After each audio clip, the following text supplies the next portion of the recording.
Welcome and thank you for coming out here on this chilly evening. In fact, let's give ourselves a hand for coming out. What a great crowd. We're thrilled to have the Progressive Village Performance Network here tonight. They will entertain us with 2 radio versions of Sherlock Holmes Mysteries as a part of the Westmont Reads program. I also want to thank you for your generosity this evening. All funds collected tonight will go towards future library programs and events. My name is Carol Soul, and I'm president of the Friends of the Westmont Public Library. Friends memberships help support events like this and other events at the library that they wouldn't be able to do without our funding. As a part of our fundraiser, we will be having a concession stand at the intermission. Please stop by. If you'd like to be a part of the Friends or have any questions, please feel free to see me anytime this evening. Thank you and enjoy the show.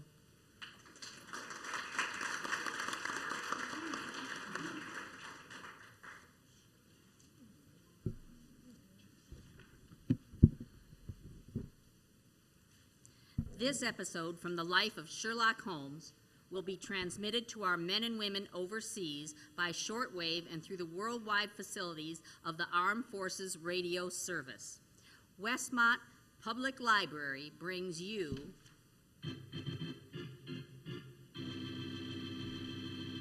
Thomas Heffron and Daniel Sparks in The New Adventures of Sherlock Holmes.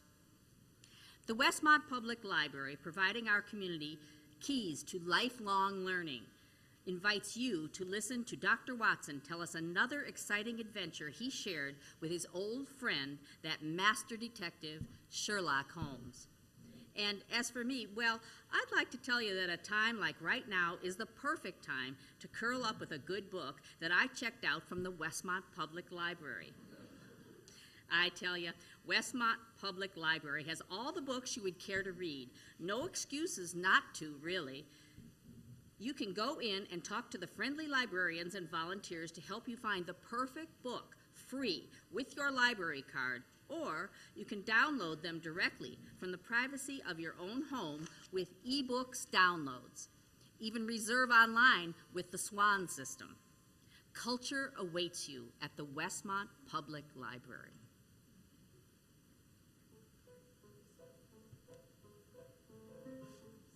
And now, let's visit our old friend and host, Dr. Watson. Good evening, Ms. Cuneo. Good evening, Doctor. Why don't you tell us a little about this hour's story? Sand between a painting and its frame is the catalyst for our adventure this hour. This would never happen with framing from the Frame Makers at 10 North Cass Avenue. This is true, Watson, but picture framing from the Frame Makers is easy to decipher with their large selection of fine quality wood and metal frames and keen eye for color and design. Every piece they have framed over the last 45 years is of exceptional caliber.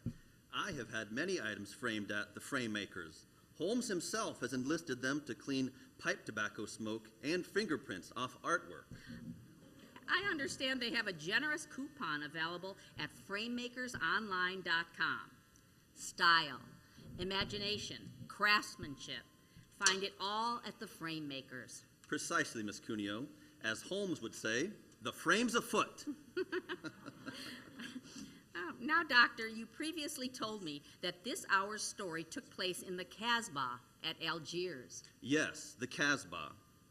I remember it as the place of countless streets winding up and down past colorful cafes, where 100 tongues were spoken, and often a street would end in shadowy darkness, which a man would be foolhardy to enter alone. Yes, Miss Cuneo, that was the Casbah that Sherlock Holmes and I knew in that winter of '99. Well, how did you happen to be out there, Doctor?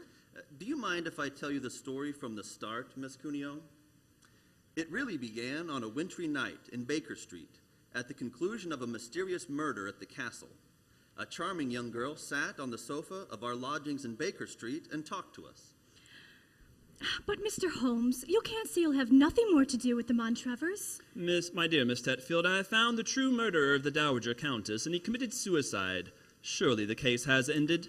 Yes, Mr. Holmes, you found the real murderer. But now I want you to find the unfortunate young man who fled England 5 years ago when he was suspected of the crime. This is a new development, Miss Tetfield. Please tell us about it. It's Douglas Milton I'm talking about. Oh, yes. He was the heir to the title, wasn't he? Yes, Mr. Holmes. He was a sensitive, artistic boy, and when he knew that he was under suspicion, he ran away. Mm-hmm. Of course, everyone regarded his flight as an admission of guilt. That is, until you found the real culprit, Mr. Holmes. I imagine, Miss Tetfield, that your interest in the missing boy is not entirely, shall we say, altruistic? I'm in love with him, Dr. Watson. Oh. We were engaged to be married when he ran away. Mr. Holmes, you've got to find him. He must know that his name has been cleared and that he's inherited the title. Miss Tetfield, have you any direct news, any letter from your fiancé since he left 5 years ago? None. Any clues as to his hiding place? Only this. It's a painting I received anonymously a year after he had left. Oh. It was sent from a forwarding address in London. Oh, here it is, Mr. Holmes. Thank you. Oh, a small oil painting. Well, very good one, too, I'd say. Yes. It's a splendid sense of composition, and his use of color is unusually brilliant. Do you recognize this painting as the work of your fiancé, Miss Tetfield? I'm certain of it. Yes. Wonderful use of color. Observe the delicate shadings of that sunset and the brilliant green of the oasis. This scene is extraordinarily reminiscent of the desert in North Africa. Yes, that's what made me say I was certain he gone abroad, Mr. Holmes. But why should he go to North Africa? A good place, Watson, for an Englishman who imagines himself to be escaping justice. Remember, the Foreign Legion is stationed there. Do you think he might have joined the Legion, Mr. Holmes? It would seem logical. No questions are asked of those who join it, and its colorful obscurity might easily appeal to a young fellow in trouble. Hello? What is it, Holmes? There are quite a few grains of sand in between the canvas and the frame here. Miss Tetfield, do you mind if I pry the canvas loose? Do anything you like, Mr. Holmes, if it give you any clues to Douglas's whereabouts. Give me your penknife, will you, Watson? Here you are. Thanks, old chap. Wait a minute. Here we are. Can you see anything? Uh-huh. Look, the words Sharif and El Affront are stamped here. Sharif is probably the framer's name, and El Affront is a town some 50 miles from Algiers. That settles it. Miss Tetfield, I accept your case. Watson and I will go to Africa and try to find your fiancé, Douglas Milton.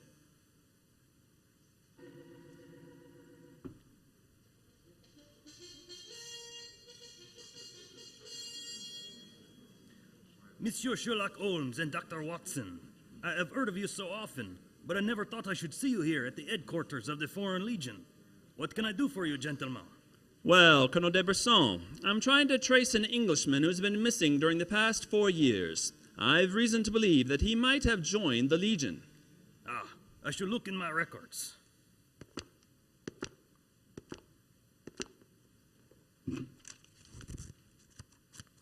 Let me see. 4 years ago would be 1895. If Sherlock Holmes is tracking him, then I suppose he was in trouble in his own country. If he was in trouble, he might easily have come to us. We ask no questions. 97, 96, 95. In that year, 3 Englishmen joined us. One of them died of dysentery 2 years ago in Sidi Rached. One of them deserted 18 months ago, and we have been unable to trace him. The third is my adjutant, who brought you into my office just now. And he is, I would say, about 3 inches shorter than Douglas Milton. And men do not shrink in the Foreign Legion, eh, Colonel? No, they do not, Monsieur Holmes. Then the fellow who deserted must be our man. Unless it's the one who died of dysentery. Colonel de Brisson, how would you advise us to set about trying to find a deserter? Monsieur Holmes, there's only one place in Algeria where a man can hide from the Foreign Legion and remain hidden. Oh? And what's that place? The Casbah in Algiers. Then that's our destination, Watson. Be very careful, please, gentlemen. The Casbah is a place where the law is exiled. The police have no jurisdiction there. The only rule is that of strength, violence, and trickery. We shall be very cautious, I assure you. Goodbye, Colonel de Brisson, and thank you for your help.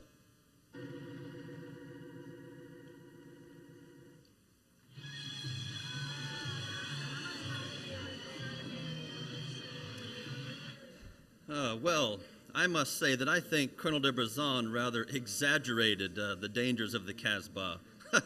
I suppose you're going to tell me this cafe is the headquarters for a dope smuggling ring or white slaving or something. Its ramifications are even more extensive than those you've mentioned. You're joking, Holmes. I assure you I'm not, old fellow. What? My old friend Dumel is chief of police in Algiers. When I told him our mission, he advised me to come here. A 500-franc note, and the proprietor can obtain any and all information regarding the underworld. For as little as 200 francs, he can arrange a murder. So that gives you some idea of the relative values in the Casbah. Good Lord. Then you've already spoken to the proprietor. Oh, yes, a charming, scoundrelly fellow by the name of Rafi. I gave him 500 francs and asked him to set his underworld grapevine in motion to see whether an Englishman living in hiding here in the Casbah could be found. And I thought we'd come here for a quiet meal. Here comes Rafi now. Let's hope he has good news for us. Here we are, Rafi. Come sit down, won't you? Ah, Rafi works fast, does he not, Mr. Holmes? Your friend is... My friend knows that you're working with me. What have you found out? A drink first. The tongue of Rafi is parched. Would you have me die of thirst before I give you my news? Vermouth Cassis. Oui, Monsieur Rafi. You have good news for me then? But yes. Good. What is it? First, you will pay me more money, no? But I gave you 500 francs. You said that you do the job for that. Can I help it if some tongues are more costly to make wag than others? It took 500 to get the wag. Am I to have nothing from my own troubles? Votre Vermouth Cassis, Monsieur Rafi. Ah, good, good. The gentleman will pay for it. There you are. Merci, Monsieur. I will drink to your health, gentlemen. Both of you. You will pay me more money, no? But my friend's already given you 500. You should stick to your bargain, my good fellow. My information is a bargain at 750 francs. It would be a bargain at 1,000. But Rafi will let you have it for 750 because he likes you. I see. You will give it to me? No? And if I refuse? Then you get no information. And perhaps I spread news in the Casbah that makes it uncomfortable for you gentlemen to be there. Great Scott, this is blackmail. I get the money, no? You're a scoundrel, Rafi. Of course I'm a scoundrel. Here's your money. The information. There is an Englishman hiding in the Casbah. I do not know his name, but he is tall and fair-haired. I cannot tell you where he lives, but if you go to the Cafe of 1,000 Sighs, you will find a girl who sings there. A girl who sings like a nightingale. Her name is Aisha, and she can lead you to your Englishman. A girl named Aisha in the Cafe of 1,000 Sighs. Now, that is right. I suggest you go there in disguise. Two well-dressed Englishmen might find themselves in trouble. For a small fee, say 200 francs, I will escort you there myself. Thank you. Yes, I think we can manage by ourselves, Rafi. Oh, well, if your business is concluded quickly and time weighs heavy on your hands, Rafi can take you to some places of rare interest. dancing girls that wither one's eyeballs with their beauty. For 500 francs, gentlemen. Thank you, Rafi, thank you. I have a feeling that time will not weigh heavily on our hands. Good night. You work too hard, gentlemen. You should learn how to play. Good night. Upon my soul, I think that fellow's the biggest blackguard I ever met. I quite agree, old chap, but he is amusing. By the way, Holmes, don't you think that when this case is finished, we might have time on our hands? Oh, Watson, you're incorrigible. But I think, Watson, What is it? look at the woman sitting over in the corner by herself. By Jove, yes. Her face seems familiar. We've seen her before somewhere. Of course we have. Her name is Olivia Leeming. We met her at the inquest on the Montrevor case. Yeah, so we did. Now, what on earth do you suppose she's doing here in the Casbah? Not on a holiday, I'm sure. Ms. Olivia Leeming, if you recall, is a cousin of Douglas Milton's, the man we are searching for. If Milton were ever declared legally dead, Ms. Leeming over there would inherit the title's fortune. It looks to me as if we're not the only people in the Casbah who are searching for the missing heir. And that's true, old fellow. Come on, let's go and talk to the lady.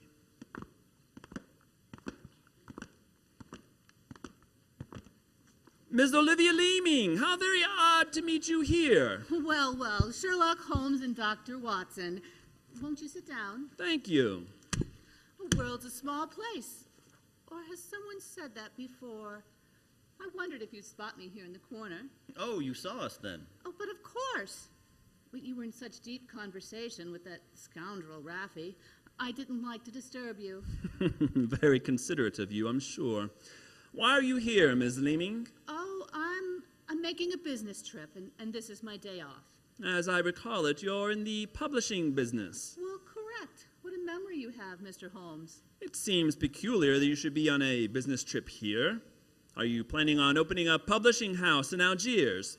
Or are you searching the Casbah for new authors? And why not? I'm a great believer in encouraging new talent. Ms. Leeming, why don't you admit that you're here for the express purpose of trying to find your cousin, Douglas Milton? Mr. Holmes, you've discovered my secret. The great Sherlock Holmes and his watchdog have their eagle eyes on me. They know that I'll inherit the fortune if Douglas Milton dies. Yes, Ms. Leeming, we know that fact. And you fathom my plan, to find Douglas before you and kill him, so that I may inherit the riches that come with the title. How lucky I am to meet you in the Casbah where you cannot arrest me.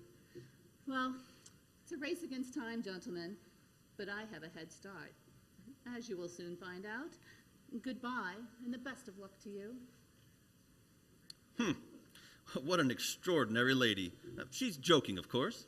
I believe not, Watson. I think she labors under the whimsical belief that the best method of discounting the truth is to state it baldly so that it will not be believed. Great Scott. Then we must work fast. Yes, old chap, we must. I am sure that we're entrants in a race against death. We must get back to the hotel and into our disguises as quickly as possible. After that, we shall visit a young lady named Aisha in the Cafe of 1,000 Sighs. And I am certain, Watson, that it will be the first time two men have ever entered the Casbah for the express purpose of preventing a murder.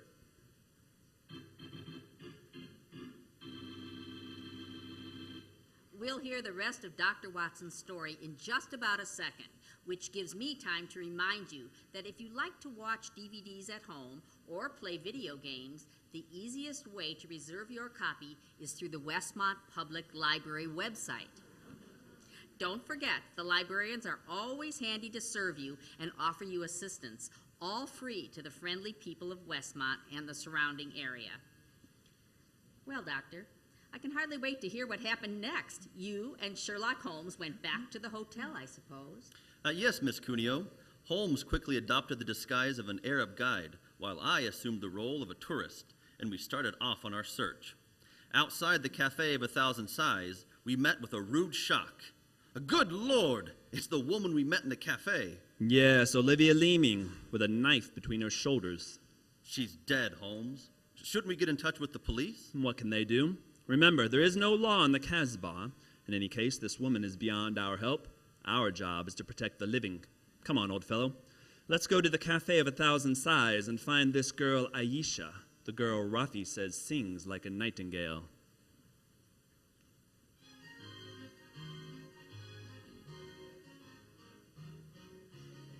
Je l'appelle ma petite bourgeoise, mon ton kiki, mon ton kiki, mon ton quinoise.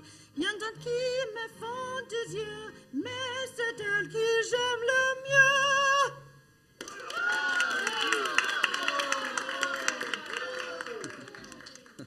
Oh, so that's Aisha. Oh, she's very beautiful. Don't forget our role of tourist and guide, old chap. Master, would wish to meet this Aisha? Oh, very much indeed. I will see if it can be arranged, master. Wait here for me, Watson. I'll see what I can do. Right you are, Holmes. Be careful now. Mademoiselle Aisha, What do you want, greasy one? there is an Englishman at the table over there. He wishes to talk to Aisha. Which one is he? The man who sits at the table in the corner. He's very rich, Aisha, and he admires you a great deal. He told me to give you this 500-franc note. So? Very well. You may bring him to my rooms. The door is at top of stairway to the right. Good, Aisha. I fetch him. I shall be waiting. Aisha will see you, master. Follow me, please. Oh, very well. I hope you know how you're going to handle this, Holmes. Don't worry, Watson. In this case, I think honesty will be the best policy. Well, I'm not so sure. This place is a thieves' kitchen if ever I saw one. You better be careful. First door to the right at the top of the stairs. This is it. Come in. Oh, come and sit over here, Mr. Englishman. Greasy one, you may leave us. Mademoiselle, I may as well tell you at once that I am not an Arab guide. My name is Sherlock Holmes. What do you want with me? Why you trick your way in here? Don't be frightened, mademoiselle. I can explain our mission in a very few words. My friend and I have come in search of an Englishman by the name of Douglas Milton. We have good news for him. What make you think I might know of him? A gentleman by the name of Rafi suggested that you might. What is your good news for this Englishman? That he has been cleared of suspicion of murder and that he is the rightful Earl of Montrevor. That means when he knows this, he will leave the Casbah and return to his country? Naturally, my dear. I do not know this man. I have never heard of him. Here is your 500 francs. Goodbye. Not so fast, Aisha, ma petite chou. I've been listening from behind those curtains. Gentlemen, allow me to introduce myself. My name is Douglas Milton. Oh, Douglas Milton! Oh, we found you at last. It gives me infinite pleasure to have succeeded in my mission. How do you do, sir? Well, this is very exciting. Oh, it is indeed. Yes, I think the occasion calls for a drink. What'll it be, gentlemen? Oh, I think a glass of port would be very nice, sir. Yes, it would be most appropriate for toasting the new Earl of Montrevor. Splendid, splendid. Aisha, bring glasses and a bottle of port and some creme de menthe for me. You are not going to England. I will never let you leave me. Oh, Aisha, stop being so melodramatic. Please, bring me 2 bottles and some glasses. Very well. I'm sorry. Mr. Holmes, I can't tell you how I appreciate your trouble in coming all this way to find me. But, well, I must tell you, there is one problem that makes it difficult for me to leave this country. You see, I've deserted from the Foreign Legion. Yes, we know that, my boy. In fact, that's how we first got onto your trail. I shouldn't let that fact worry you, Mr. Milton. I'm certain the British consul in Algiers can arrange to have any charges dropped against a peer of the realm. Oh, well, I've never thought of that. Here are the bottles. You must excuse these glasses, gentlemen. Tumblers are hardly correct, I suppose. But, well, they won't spoil the flavor, I'm sure. 2 glasses of port and a creme de menthe for me. Only 3 glasses, Aisha? Bring a glass for yourself. I do not wish to drink. And I insist that you do. Bring a glass, Aisha. Why should I drink if you are leaving me? Mr. Milton, do you know Olivia Leeming? Huh? Of course. She's my cousin. Yes, she came here a half hour ago and threatened me.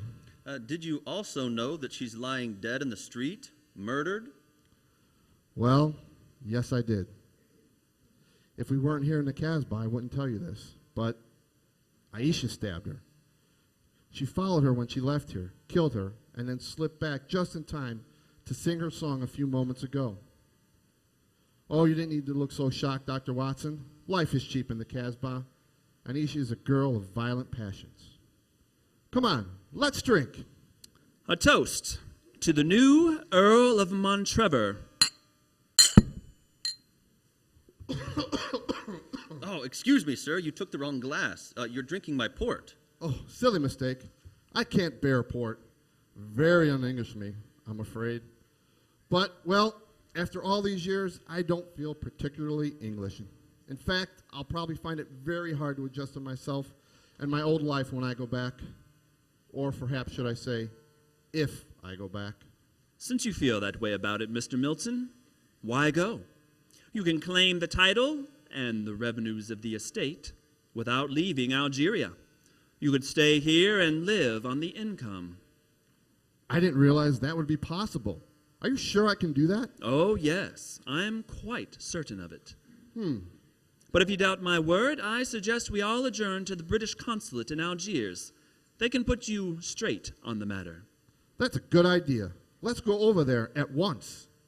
And now I have been listening to you, my friend. You are planning to leave me. Once you go from the Casbah, I shall never see you again. Aisha, put down that knife, Aisha. I will not let you go. You belong to me. If you try to leave me now, I will kill you. Put down that knife, Aisha. You've done enough damage for one night. Why, you... Put it down, you fool. Put it down. Let me go. Let me go. Ah! She twisted the knife on herself as she fell. Holmes, help me turn her over. She's dead, Mr. Milton. Poor Aisha. It's a bloody path that leads to the Montrevor title, sir. I suggest that we see that this poor girl's body is taken care of, and then go to the British consulate without any further delay.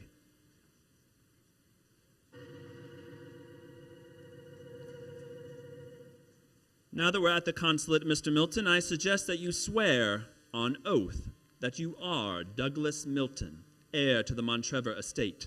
This woman is a commissioner of oaths. Then we can go in and see the consul. Very well. Now, raise your right hand and repeat after me. I hereby solemnly swear that I am Douglas Milton, the missing heir to the Montrevor estate. I hereby swear that I am Douglas Milton, missing heir to the Montrevor estate. Thank you, sir. And now, if you'll sign this statement, these gentlemen can witness it. There you are. Thank you, sir. And now, if you gentlemen will sign. Yes, certainly. Thank you, gentlemen. The document is now legal. Splendid. Now let's go over to see the consul. Not yet, my friend.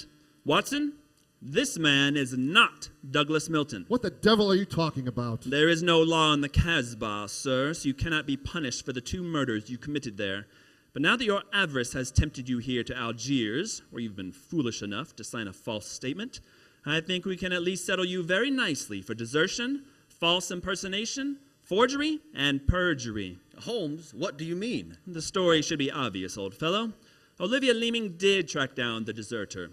Recognition was uncertain after so many years, but at least it gave this man the idea of impersonating the real Douglas Milton, a friend of his. You have a lively imagination, Mr. Holmes. The real Douglas Milton died of dysentery 2 years ago in Sidi Rashed.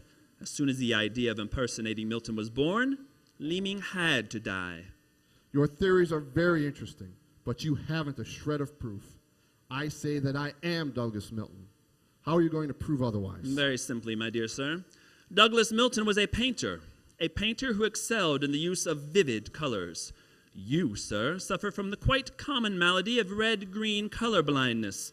Less than an hour ago, you mistook a glass of port, which is red, for a glass of creme de menthe, which is green. I knew at once that you were an impostor. You're cleverer than I thought you were, Holmes. Goodbye. Here, come back! No, Watson, don't go after him. But we can't let him escape, Holmes. Don't worry, old chap, he won't escape. I sent a message to Colonel de Brisson. If you go to the window, I think you'll find that the consulate is being watched. The Legion has a long memory for desertion. I don't think he'll get very far.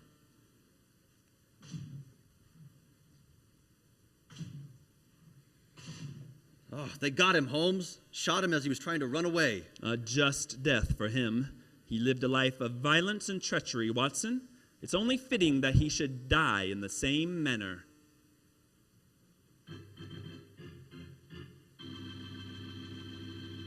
Doctor, that was a swell story, but you know something?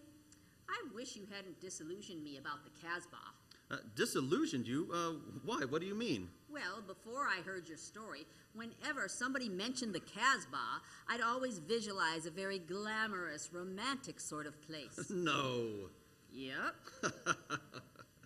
And I could just see myself, a beautiful girl in the Casbah, being approached by a handsome man who would whisper in a fine French accent, "Darling, you are sensational. You are lovely, gorgeous. Tell me, did you know that the Westmont Public Library, located at 428 North Cass Avenue, hosts events and programs for adults, kids, and teens all year round? It's wonderful." Well, you must admit, Doctor, that that is the truth. It is a wonderful place, and it certainly ought to be. You're incorrigible. Well, after all, it's so easy to get a library card and put it to good use right up the street at the Westmont Public Library. Get your library card or dust off the one you've had for years and get involved. Start reading and even join a book club. Well, Doctor, I suppose you're ready to tell us about next hour's story? Yes, and as soon as I have, I want you to meet a friend of mine. A friend? Yes, but first, Miss Cuneo, next hour, I'm going to tell you an adventure in which, for once, Holmes came off second best. An exciting story of high society and romance. I call it A Scandal in Bohemia. Boy, that sounds swell. And now, what about your friend? Well, she's waiting at the microphone in San Francisco. She's Dr. Ruby Porter, and she wants to tell us about something very important. Dr. Ruby Porter. Thank you, Dr. Watson. Radio listeners, tonight in Westmont, there are hundreds, even thousands, who want to perform on stage in front of a real audience, not just the mirror in their bedroom. PVPN is the perfect place to get your start, whether you are young or old. If you're seasoned and threw down your hairbrush microphone years ago, come and join PVPN and put your talents to work here in Westmont. There's nothing like the PVPN theatrical experience. Citizens of Westmont and surrounding suburbs get to see theater in various genres, young adult, musicals, drama, comedy, you name it, PVPN's got it. Well, plus, you can't beat the team of producers and directors. PVPN, the Progressive Village Performance Network, is here to inspire, nurture, challenge, amaze, educate, and empower artists and audience in order to artistically enhance our village through a diverse access in a variety of participation activities. Thank you, Dr. Ruby Porter. I know that our friends listening in will log on to the PVPN website, pvpn.weebly.com, to find the schedules of the year's shows. Tonight's Sherlock Holmes adventure is written by Dennis Green and Anthony Boucher and was suggested by an incident in the Sir Arthur Conan Doyle story, The Crooked Man. This is the Mutual Broadcasting System.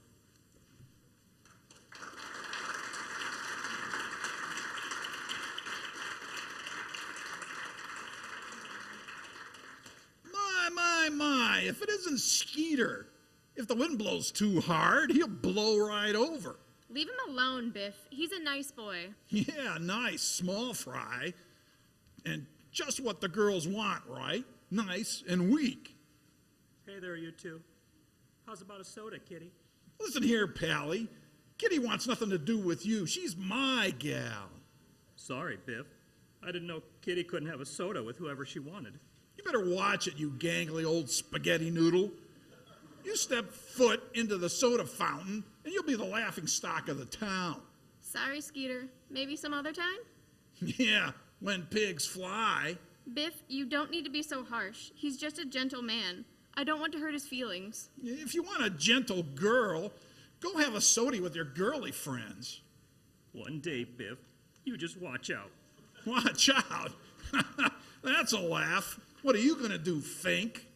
Well, you'll just see. I'll show him. I'll get hard-boiled and show him a thing or two. I'm going to go to the Westmont Fitness Club. He'll see.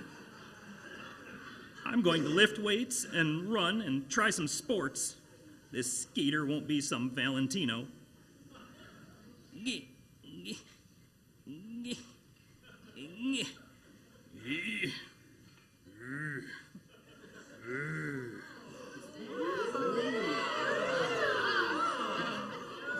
It can't be.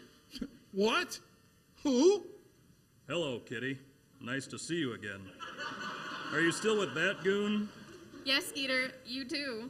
Would you like a hand with your jacket? Skeeter? What's buzzing, cousin?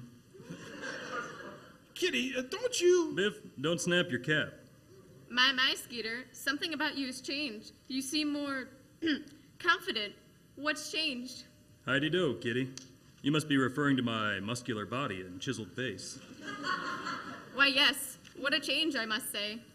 I put down my studies for a few hours and made a trip to the Westmont Park District Gym, Westmont Fitness. All that at the Westmont Fitness? Yes, sirree. Hey, Sugar, are you rationed? Not anymore. I don't have a date for the shindig this Friday, and... This chump? Biff, Skeeter's the big cheese now. Hey, Kitty, want to ditch this flat tire and fetch a soda? You're not weak anymore, Skeeter. Just weak in the knees.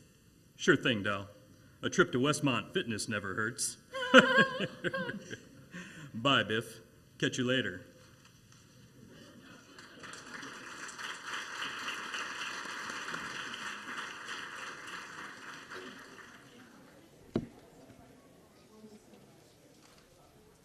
Margaret, would you like a glass of cold hibiscus tea? Sandra, you make everything look so perfect. How do you have time to make hibiscus tea after you've been ironing and baking cakes all day? Are you silly? After I put the pie on the windowsill to cool this afternoon, all I had to do is twist the cap of this Jamaica Tea's hibiscus tea. How sophisticated. I'd love a glass of Jamaica Tea's tea then, if you put it that way. Jamaica hibiscus tea cools me down after my household chores before Kenneth gets home from work. I look refreshed and relaxed, ready for his arrival through that front door. Oh, Sandra, you always look so fresh and beautiful. It's because I drink Jamaica Tea's tea for its inherent health benefits and naturally sweet, refreshing taste.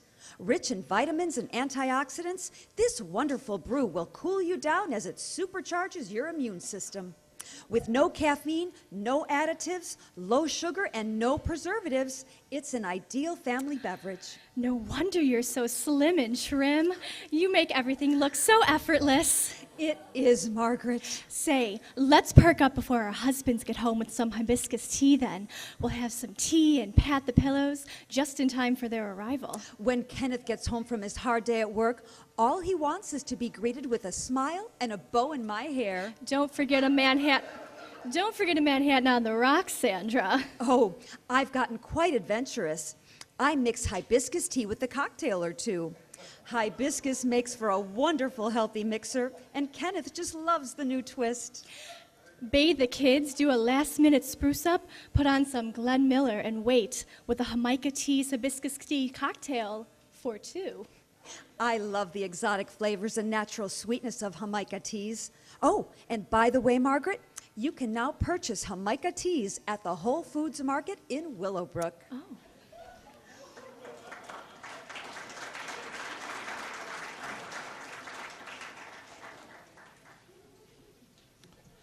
That Bing Crosby sure can sing and dance. I just love Ingrid Bergman.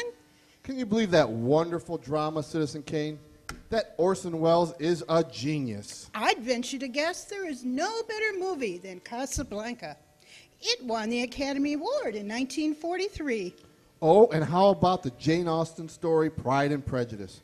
When they made that film, I think they broke the mold. That piece of cinema could never be remade.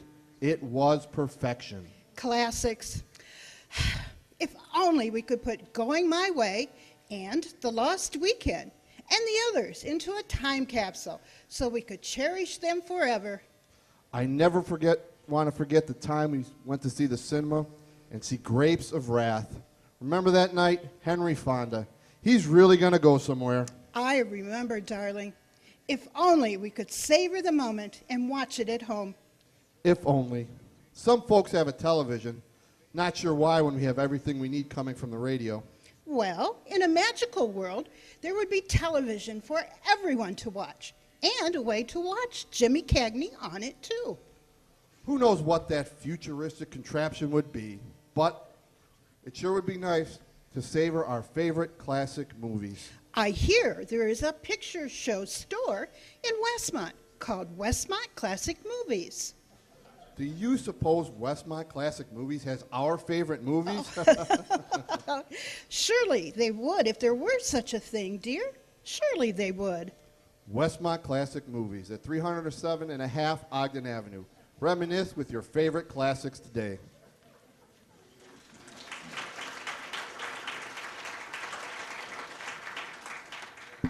Hello again. Now, before we get started with this hour's story, we ask the members of our live studio audience to take a look under their seats. If you are sitting in a seat with a magnifying glass taped on the underside of your chair, you are a winner. You all want to take a look?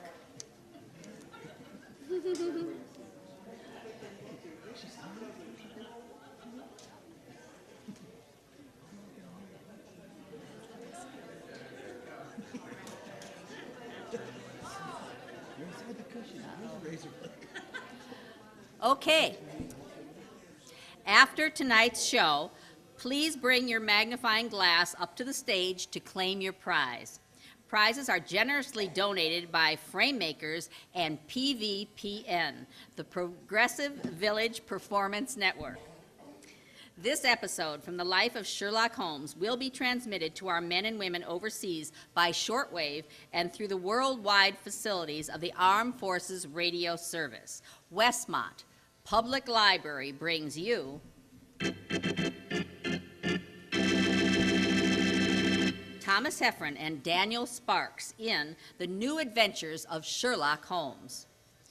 The Westmont Public Library, providing our community keys to lifelong learning, invites you to listen to Dr. Watson tell us another exciting adventure he shared with his old friend, that master detective, Sherlock Holmes. And you know something? I had an adventure tonight in the privacy of my own home, curled up in bed while I was reading the 12th in the series of the Kinsey-Milhone Alphabet Mysteries. Last week it was romance, and the week before that my adventure was suspense. All my reading adventures were courtesy of the Westmont Public Library, where I can always retreat into my own adventure. And now, I know Dr. Watson's waiting for us, so let's go in and join him. Oh, come in, come in, come in. Good evening, Dr. Watson. Oh, good evening, Miss Cuneo. Oh, well, you're quite muffled up tonight, I see. Overcoat, scarf, and gloves? Slip them off and come join me by the fire. Thanks, Doctor. Quite a nip in the air. Oh, there is indeed. Well, Doctor, you told us last hour that our next story is centered around the activities of a brilliant and beautiful woman. Yes, my dear. Her name was Irene Adler, but I never knew Holmes to refer to her by any other name than the woman. She sounds mighty intriguing. How did you happen to meet up with her? Well, I'll tell you the story from the beginning. One night, it was the 20th of March, 1888 to be exact, I was returning home from a visit to a patient when my steps led me through Baker Street. Since my marriage, I hadn't seen much of Sherlock Holmes, and I thought and that you couldn't resist stopping by 221B, I'm sure, Doctor. Of course I couldn't. As I stood outside the well-remembered door, I looked up at the lighted windows and saw the tall, spare figure of my old friend pass twice in dark silhouette against the blind. He was pacing the room swiftly, eagerly, with his head sunk on his chest and his hands clasped behind him. To me, who knew his every mood and habit, his attitude and manner told their own story. He was hot on the scent of some new problem. I rang the bell, and a few moments later, found myself standing before him. Marriage suits you, Watson. You look in splendid shape. Oh, yes, Holmes. I feel very well, thanks. And in practice again, I see. You didn't tell me that you'd gone back into harness. Oh, how do you know? Elementary, my dear chap. If a gentleman walks into my room smelling of iodoform, with a black mark of nitrate of silver on his right forefinger, and a bulge on the left side of his hat to show where he has secreted his stethoscope, I should be dull indeed if I didn't pronounce him to be an active member of the medical profession. Oh, same as ever, Holmes. By the way, I'm not interrupting you, am I? Yes, you are, old fellow, but it's a most welcome interruption. Oh, you're working on a new case? It looks like it. This letter arrived by the last post today. It's undated and has neither signature nor address. Read it. Well, let's have a look. There will call upon you tonight at 7:45, a gentleman who desires to consult you upon a matter of the very deepest moment. Your recent services to one of the royal houses of Europe have shown that you are one who may safely be trusted. This account of you we have from all quarters received. Be in your chamber then at that hour, and do not take it amiss if your visitor wears a mask. Great Scott! It all sounds very mysterious. What do you imagine it means? Look carefully at the note, Watson. What do you deduce from it? Oh, let's see. Well, the man who wrote it was presumably well-to-do. Such paper couldn't be bought for under half a crown a packet, and it's peculiarly strong and stiff. Peculiar. That's the very word. It's not an English paper at all. Hold it up to the light. You notice anything? Yes. There's a large E with a small G. Mm-hmm. Oh, and a large G with a small T woven into the texture of the paper. What does that suggest to you? Well, the name of the maker, no doubt. Or perhaps his monogram. Not at all, my dear fellow. The G with a small t stands for Gesellschaft, which is the German for company. And the EG? That stands for Igria. Igria? It's in a German-speaking country in Bohemia, not far from Carlsbad. Oh, so the paper was made in Bohemia? Undoubtedly. And the man who wrote the note is a German. How do you know that? Observe the curious construction of the sentence. This account of you we have from all quarters received. A Frenchman or a Russian could not have written that. It's the German who is so discourteous to his verbs. Oh, there's your client now. I'd better go, Holmes. No. Unless you have to. Well, I could stay. I thought perhaps that Then, maybe... my dear chap, stay by all means. I'm lost without my Boswell, and this promises to be interesting. I told Mrs. Hudson to let the masked visitor come upstairs unannounced. Come in. Good evening, sir. You received my note? Yes, indeed. Come in, won't you, and sit down. This is my friend and colleague, Dr. Watson. You may say anything before him you can say to me. Whom have I the honor to address? You may address me as Count von Kram. How do you do, sir? You must excuse this mask that I wear. The august person who employs me wishes his agent to be unknown to you. And I may confess at once that the title by which I have just called myself is not exactly my own. I was well aware of that fact, sir. You see, Mr. Holmes, the matter I am about to discuss implicates the great house of Ormstein, hereditary kings of Bohemia. That had not escaped me either, sir. In fact, if you will state your case, I shall be better able to advise you. Your Majesty? How did you... Yes, I am the king. Why should I attempt to conceal it? Why, indeed? I shall remove the mask. There. Mr. Holmes, I have traveled incognito from Prague for the express purpose of consulting you. Then pray, consult. Briefly, the facts are these. Some 5 years ago, during a visit to Warsaw, I made the acquaintance of the well-known adventuress Irene Adler. Irene Adler? We know of her, Your Majesty. Look her up in the index for me, will you, Watson? It's right beside you on the desk there. I imagine that her name would not be unfamiliar to you. Here we are. Abrams, Acton Green, Hatchet Murders, Adler. Adler. Splendid. Hand me the file, old chap. Thank you. Irene Adler, born in New Jersey in the United States of America in 1858. Contralto. Prima donna, Imperial Opera of Warsaw. Retired from operatic stage, living in London. Quite so. And here's a recent notation. Your Majesty, as I understand, became entangled with this young person, wrote her some compromising letters, and is now desirous of getting those letters back. Precisely so. But how could you... Was there a secret marriage? None. No legal papers or certificates? No. Then I fail to follow, Your Majesty. If this young lady should produce her letters for blackmailing purposes, how is she to prove their authenticity? There is the handwriting. That could be a forgery, Your Majesty. But it was private note paper. Stolen. My own seal. Imitated. My photograph. Bought. But we were both in the photograph. Oh, dear me. Yes, that's very bad. Your Majesty has indeed committed an indiscretion. Did you inscribe this photograph, Your Majesty?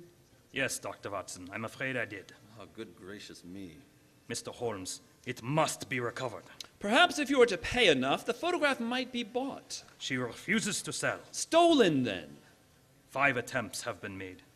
Twice, burglars in my pay ransacked her house. Once, we diverted her luggage when she traveled. Twice, she has been waylaid. There has been no result. Oh, dear. It's quite a pretty little problem. It is a deadly serious one to me. Your Majesty, what does Miss Adler intend to do with the photograph? To ruin me. How, sir? Well, I'm about to be married to the second daughter of the King of Scandinavia. She is the very soul of delicacy. A shadow of a doubt as to my conduct would bring the matter to an end. And Irene Adler threatens to send the photograph to your fiancé, I suppose. Yes, and she will do it. Rather than let me marry another woman, there are no lengths to which she would not go. None. Are you sure that she hasn't already sent it, Your Majesty? I am sure. And why? She said she would send it on the day my betrothal is publicly announced. That day will be next Monday. Splendid. Then we still have 3 days. Your Majesty will, of course, stay in London for the present? Yes, certainly. You will find me at the Langham Hotel, registered as Count von Kram. Just 2 questions before you leave. What are they? Is the photograph large or small? Quite large. And it was in a heavy frame. I see. And what is Irene Adler's London address, please? Bryony Lodge, Serpentine Avenue, St. John's Wood. Thank you, Your Majesty. Good night. And I trust that we shall soon have some good news for you. I am placing all my hopes in you, Mr. Holmes. Good night. Good night, Dr. Watson. Good night, Your Majesty. Fascinating problem, Holmes. I wish I could help you with it. You can, my dear chap. I shall be glad of your company. What's our first move, Holmes? A good night's rest. We'll meet here at 10 o'clock tomorrow morning. And then? Then, my dear fellow, we will see what we can find out about Miss Irene Adler, late of the Warsaw Imperial Opera Company, and at present residing at Bryony Lodge, Serpentine Avenue, St. John's Wood.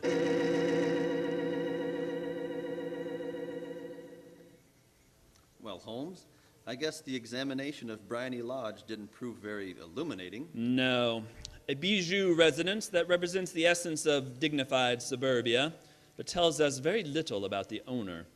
I think a visit to the local public house might prove more instructive. Come on, old chap. I see the door of the Coach and Horse is inviting us from across the road. Well, our disguises shouldn't cause any suspicion. And that's why I suggested them. In the character of a couple of stable hands, I felt that we might inspire confidence. This is a horsey neighborhood, and there's a wonderful sympathy and Freemasonry among their fraternity. Here we are. Better let me do most of the talking. Yes, I will. I'm sure your accent will be more convincing than mine. Let's go in, shall we?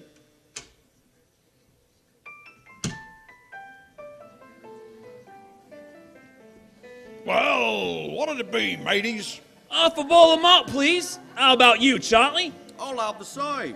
2/2 of old and mild. Here we are, mateys. Yeah, that'll be a tenner. Have a drink with us, Governor. Don't mind if I do. I'll have a Guinness. You blokes new around here? Oh, yes. We just come over from Clapham. Clapham, eh? Well, here's looking at you. You hunting for jobs? Yes, that's right. We was told the Miss Adler across at Bryony Lodge needed a new coachman and groom. Well, that's the first I've heard of it. But it might be true. Have you been over there to ask? No, not yet. We thought we'd find out something about the old girl first. She ain't no old girl, matey. She's the prettiest young thing you ever saw under a bonnet, and that's a fact. You know her, Governor? No, yes, of course, I know her. Used to drive a carriage, I did, before I came to work here. Oh, what's she like? Well, as nice a little lady as you'll find, chump. Walk you odd? No. She lives quiet like, goes out singing at concerts once in a while. Rest of the time, it's money for gin. She goes out for a drive in the park every day at 5 and comes back to dinner at 6:30.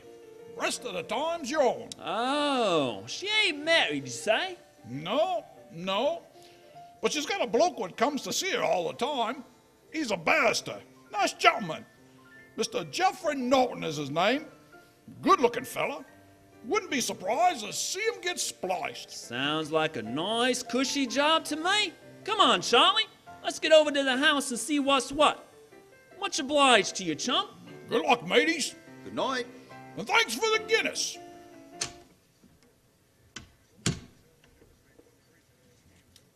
What's our next move, Holmes?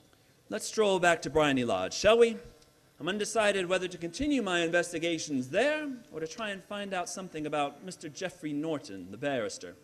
If he is just her lawyer and nothing else, it's more than likely that she's entrusted the photograph to his safekeeping. Hello, there's a cab waiting outside Miss Adler's house. Hurry, Watson. It may be Mr. Norton's. Here we are at the gate. Yes, and here comes a man hurrying down the pathway. Quick, behind this post. Listen. Where to now, Mr. Norton?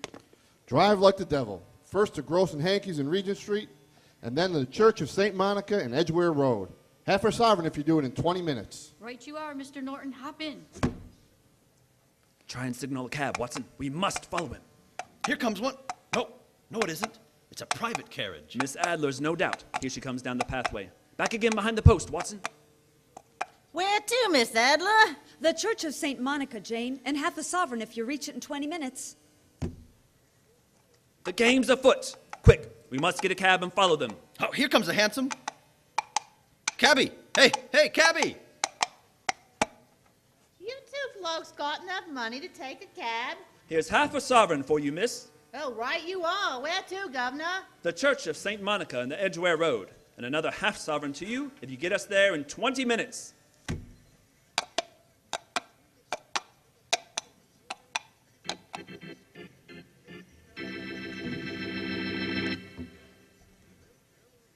We'll hear the rest of Dr. Watson's story in just a second. But let me tell you something. If you're ever looking for a fun and friendly place to volunteer your time, you should try the Westmont Public Library. Adults and teens are encouraged to get involved, make new friends, and volunteer. Just download an application on the WPL Library website and contact their volunteer coordinator. Well, Doctor, again, you broke off your story at the most exciting point. Did you and Sherlock Holmes reach that church inside the 20 minutes? Yes, Miss Cuneo, we did, but the other carriages were there before us. Holmes went into the church after telling me to guard the outside.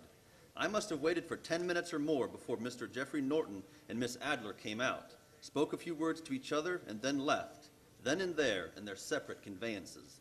A moment later, Holmes, still dressed as a stable hand, came striding out of the church and down the steps towards me. He was obviously very excited. Watson! Watson, have they left? Yes, in separate cabs.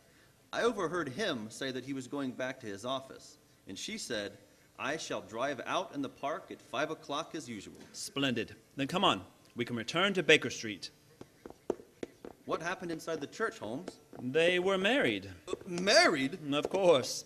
The ceremony would have been illegal if performed after noon. That accounted for their wild dash to the church. Jump into the cab, old fellow. Where to now, Governor? 221B Baker Street.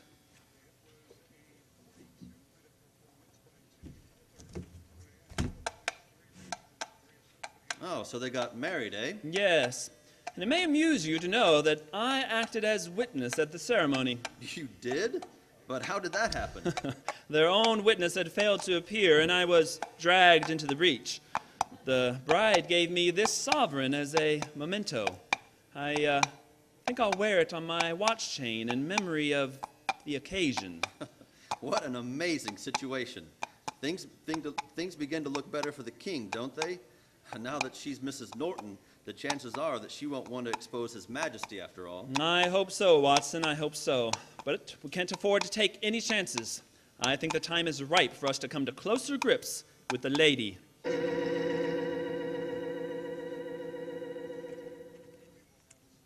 Well, Holmes, now that we've eaten, perhaps you'll tell me your plan.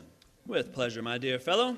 And while I'm so doing, I'll proceed with applying the makeup for my new disguise. Another disguise? What's it to be this time? I think the character and appearance of an amiable, simple-minded, nonconformist clergyman be the most suited to my plan for entering Miss Adler's house. You're going to try and enter, then? I must, my dear fellow. I'm sure the photograph is there. Miss Adler, or rather Mrs. Norton, will return from her drive in the park at 6:30. We must be at Bryony Lodge to meet her. And what then? You must leave that to me. I've already made my arrangements. There's only one point on which I must insist. You must not interfere, come what may. You understand? I am to remain neutral? Yes. There will be some small unpleasantness. Don't join in. It will end in my being conveyed into the house. As soon as I am able to, I shall open one of the windows. You are to watch from outside. When I raise my hand, you will throw an object that I shall give you through the window, and at the same time cry, "Fire!" You follow me? Entirely. But what am I to throw? Oh, it's nothing very formidable. Here it is. Huh. Looks like a great big cigar. What is it? An ordinary plumber's smoke rocket fitted with a cap at either end to make it self-lighting. Your task is confined to throwing it through the window. When you raise the cry of fire, it will be taken up by quite a number of people. You may then walk to the end of the street, and I'll rejoin you in 10 minutes. I hope I've made myself clear. Perfectly. Good. And now, old fellow, as soon as I've donned my clerical attire, let's be on our way. There's no time to be lost.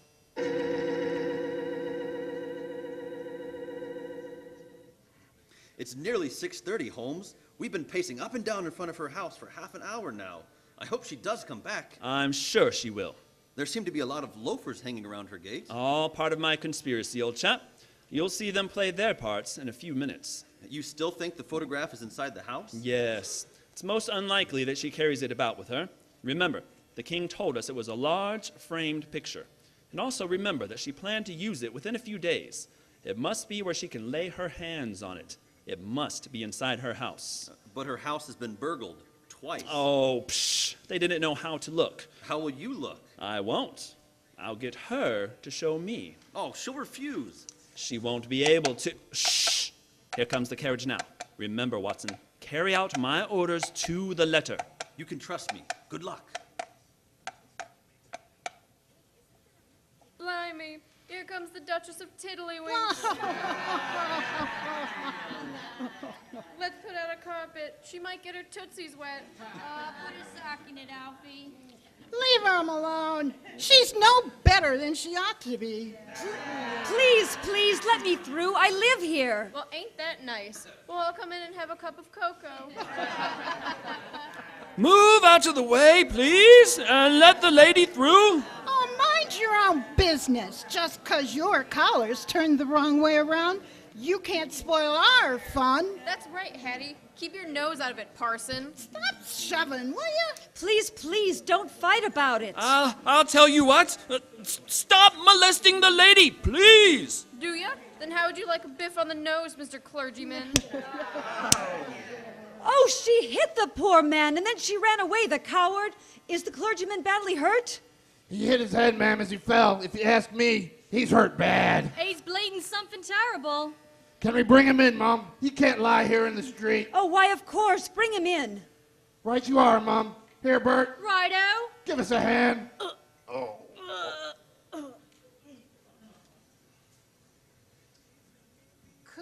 Poor fella. Did you see what happened to him, mister? Yes, I saw, my good woman. A very convincing demonstration. What do you mean? Weren't you paid by a certain gentleman for this performance? Oh, you know about it too. You must be a friend of Mr. Sherlock Holmes. Yes, I am. A nice gentleman. He gave us $5 apiece for tonight's work. We ain't through, though, yet. We gotta start yelling fire when somebody tells us. I'm that somebody, my dear. Oh, there's Mr. Holmes now. He's inside the house. Yes, he's opening a window. Now he's raising his hand. Oh, that's my signal. Now I throw the rocket. Ah! There we are. Fire! Fire!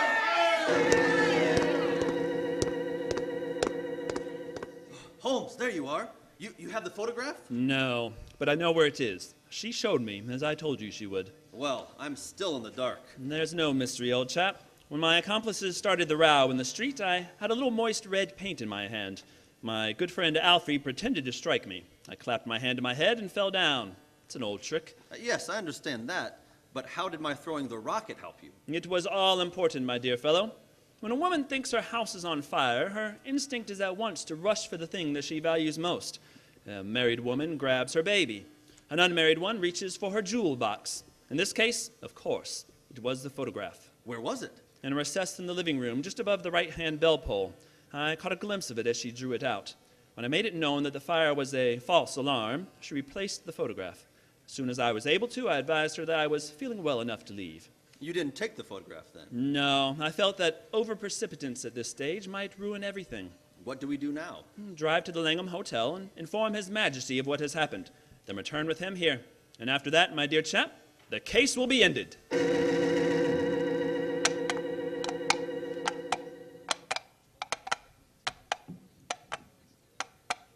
This is Bryony Lodge, Your Majesty. I am all impatience. You're certain the photograph would still be there, Mr. Holmes? I have every reason to believe so, Your Majesty. I must confess, this is going to be something of an ordeal. Then I suggest that you let me do the talking, Your Majesty. I think I know how to handle the lady. Mr. Sherlock Holmes, I believe? Yes, I am Mr. Holmes, but how did you know? My mistress told me you'd be likely to call. She's left for the continent with her husband, You mean she's left England? never to return. Then the papers. And the photograph? Oh, all is lost. We'll soon see. Follow me. She said you'd be looking for something. I hope you find it. This was the bell rope. Sliding panel behind it. Uh-huh. Here it is. Is the photograph there, Mr. Holmes? There is a photograph, Your Majesty, but it's a photograph of the lady alone. Here's a letter, and it's addressed to me. What does it say, Holmes? My dear Mr. Sherlock Holmes, you really did it very well. Until after the fire alarm, I had no suspicion. But then, when I realized how I had betrayed myself, I began to think. I had been warned that if the king employed an agent, he would certainly employ you. May I congratulate you on your disguise as a dear old clergyman. Great Scott! She was much more clever than you thought, Holmes. Yeah, go on. What else does it say? My husband and I both thought that the best recourse was flight, so you will find the nest empty. As to the photograph of the king and myself, His Majesty may rest in peace. Oh, thank goodness for that. I love and am loved by a better man than he. I leave another photograph, however, that he might care to possess. And I remain, dear Mr. Sherlock Holmes, very truly yours, Irene Norton, née Adler. What a woman, Watson. What a woman. What a magnificent woman. She fooled me completely. But, I'm sorry, Your Majesty. I've been unable to bring your business to a more successful conclusion. On the contrary, my dear sir, nothing could be more successful. I know that Irene's word is inviolate. The incriminating photograph is now as safe as if it were in the fire. Well, I'm glad to hear Your Majesty say so. I am immensely indebted to you. Pray, tell me in what way I can reward you. This beryl ring that I wear. I should be proud to... Your Majesty has something that I should value even more highly. You have but to name it. This photograph, sir. Irene's photograph. But certainly. However, you must let me give you something more substantial. Oh, no, Your Majesty. This is something I shall treasure all my life. This and a golden sovereign I received from the lady's hand. They will remind me that I was once tricked by a woman that I shall never forget.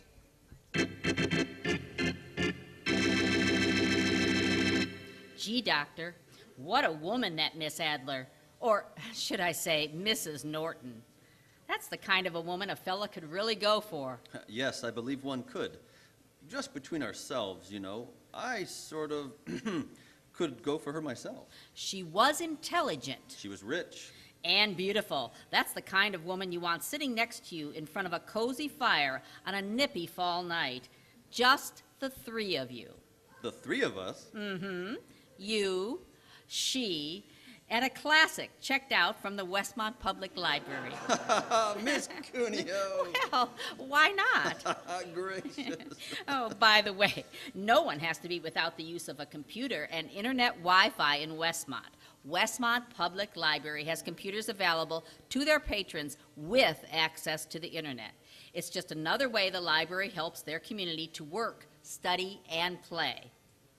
Well, Dr. Watson, that was a great story you told us. I thought you'd like it, Miss Cuneo. Tonight's Sherlock Holmes adventure was written by Dennis Green and Anthony Boucher and is an adaptation of the Sir Arthur Conan Doyle story, A Scandal in Bohemia. The Westmont Public Library invites you to tune in again next week, same time, same station. Sherlock Holmes comes to you from our Hollywood studios. This is Sharon Cuneo saying good night for the Friends of Westmont Public Library. For a solid hour of exciting mystery dramas, listen every Monday on most of these same stations at 8 o'clock to Bulldog Drummond, followed immediately by Sherlock Holmes. This is the Mutual Broadcasting System.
Bye.